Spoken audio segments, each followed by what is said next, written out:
वाटी मुगाची, 1 वाटी तुरीची, दोन्ही मिक्स करून डाळ बनवायची.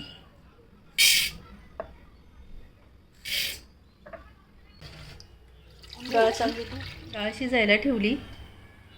बारीक गॅसवरती शिजून द्यायची. थोडी हळद पावडर टाकली.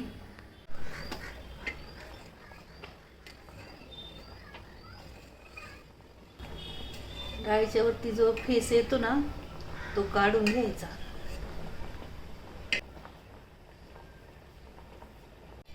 झाकण ठेवायची आणि शिजून द्यायची. तिला जरा असं हटवून घ्यायचं. अजून थोडा वेळ शिजवायची. चमच्याने अशी मिक्स केली ना तर गळती.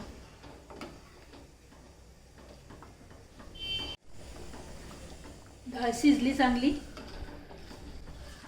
आता हिला फोडणी देऊ. कोथिंबीर कापून घ्यायची. हिरवी मिरची कापून घ्यायची. लसूण, अद्रक कुटून घ्यायचं बारीक.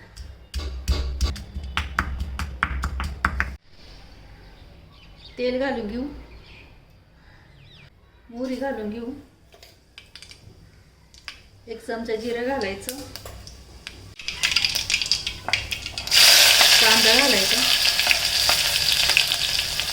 हिरवी मिरची घालून द्यायची. परतून द्यायची. कांद्याला जास्त परतून द्यायचं नाही. जास्त परतलं ना मग डाळीमध्ये त्याचा वेगळीच चव लागेल. कढीपत्ता टाकून घेऊ. अद्रक लसणाची पेस्ट त्याला चांगलं परतून घेऊ.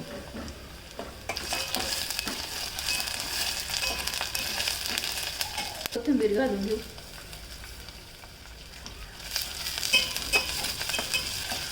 कोथिंबीर चांगलं परतून द्यायचं. हळदी पावडर घालायची. हळदी पावडर थोडीच घालायची. शिजताना आपण घातली होती. मीठ घालून घेऊ. थोडासा हिंग घालायचा. चांगलं परतून झाले.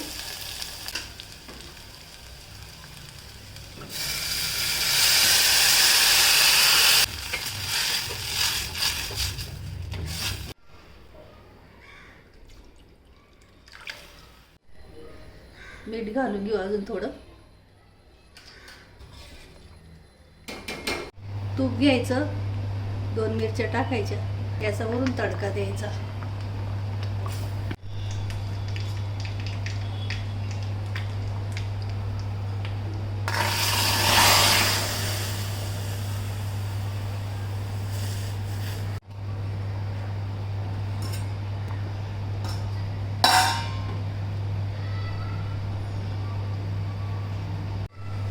डाळीला वरून तुपाचा तडका दिलाय. बारीक गॅसवरती शिजून द्यायची. बारीक गॅसवरती शिजून द्यायची. पातेल्यात केलेली डाळ एकदम चविष्ट लागते.